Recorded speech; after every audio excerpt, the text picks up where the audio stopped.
Hay un reconocimiento facial que se plantea para certificar el ingreso o el cumplimiento de horarios por parte del personal de salud, y se ha elegido un mecanismo tecnológico que realiza el reconocimiento facial, y esto está incorporado al Estado, y esto ha generado resistencias de parte del sindicato, porque entiende que el tener el registro de datos biométricos y demás es un tema éticamente debatible, y demás. Acá hay como dos vertientes. Está la gente que sostiene que esto es excesivo, y está también la mucha gente que dice, bueno, el Estado debe garantizar el cumplimiento por parte de sus agentes, porque muchas veces pesa sobre el Estado la posibilidad de que se hayan detectado, o se han detectado y se han comunicado, por supuesto, muchas veces excesos por parte de los agentes del Estado a la hora de los incumplimientos, porque se presume, quizás injustamente, que hay controles mucho más laxos que en la actividad privada. Esa es una parte del debate.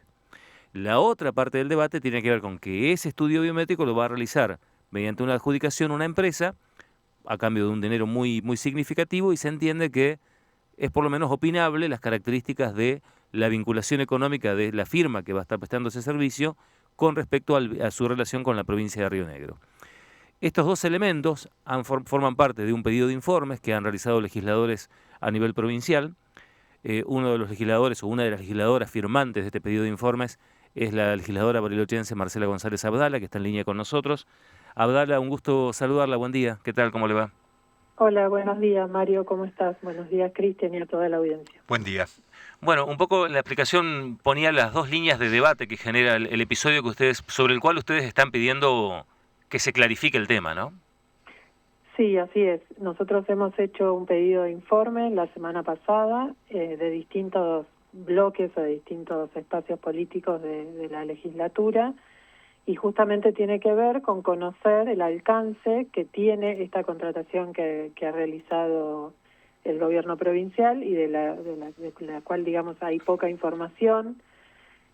Sobre todo, digamos, el pedido de informe apunta a entender los términos de esa contratación, en todo lo que tiene que ver con con la contratación en sí misma, si fue una contratación en forma directa, si lo fue, cuáles fueron los fundamentos y en qué se basa esa contratación, y después todo lo que tiene que ver, por supuesto, con el monto, porque tampoco Claro. hay detalles.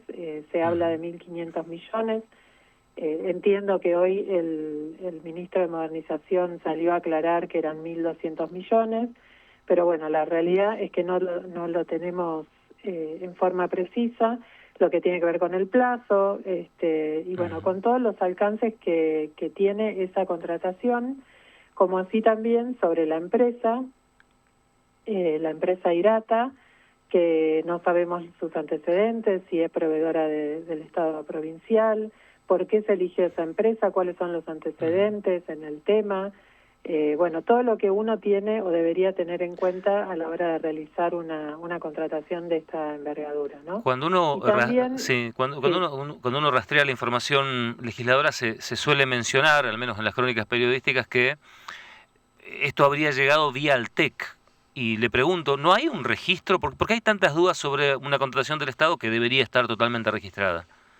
Bueno, también lo que estamos pidiendo justamente son aclaraciones de por qué no lo hizo o no lo ejecuta el TEC en forma directa, y que es una empresa de tecnología del gobierno provincial o de la provincia.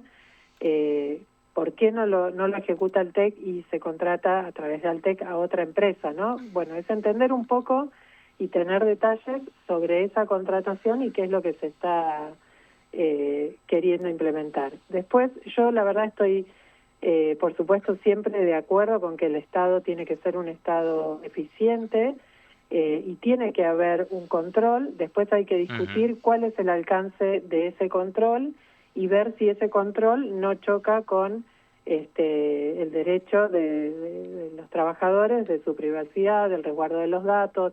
También el pedido de informes tiene que ver con eso, con conocer los alcances respecto del manejo de esa base de datos que seguramente tendrá este sistema, para poder analizar también estas cuestiones, ¿no?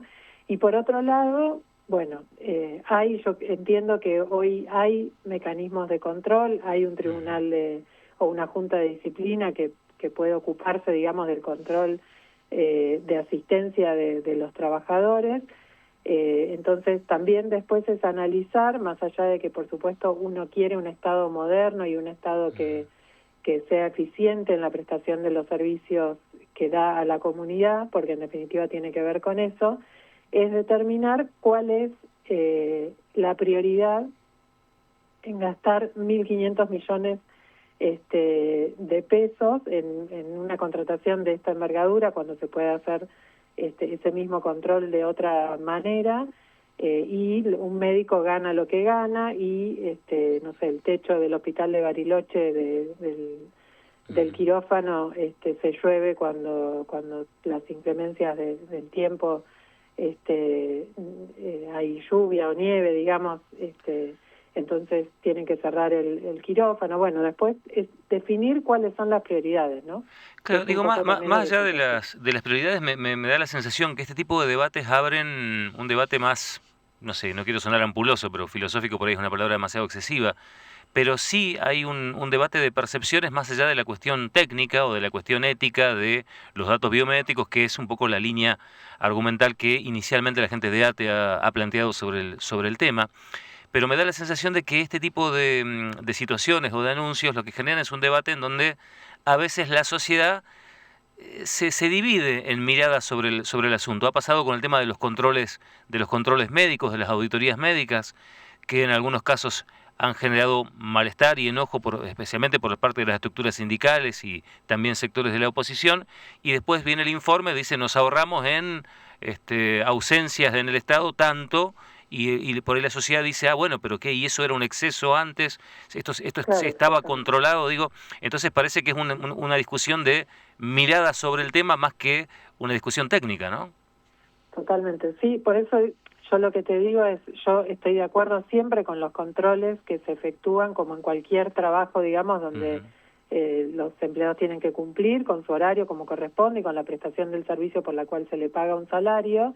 Hasta ahí creo que estamos o deberíamos estar todos de acuerdo en eso. Después discutamos la forma Ujú. y discutamos los derechos, por supuesto, de los trabajadores, que eso no me parece que es un tema que no debería estar en discusión, todo lo que tiene que ver Claro. con la privacidad y el manejo de Ujú. la información, sobre todo también vivimos la semana pasada una situación que todavía yo no termino, como muchas otras personas, porque lo he charlado en distintos ámbitos y con distintas personas, lo que pasó la semana pasada, que todavía no termino de entender, te decía, qué fue lo que pasó, si hubo filtración, si no hubo Ujú. filtración, hasta dónde son seguros los sistemas que se manejan y qué pasa con esa información cuando es información personalísima de los Claro. trabajadores y de las personas en general, digo, ¿no? Ujú. Legisladora, ¿cuánto tiempo tiene el Estado provincial para responder el pedido? ¿O cómo Eh, funciona en el caso de la legislatura esto? Por ahí hay alguna diferencia en el mecanismo distinta a lo que puede pasar en el ámbito municipal, por ejemplo.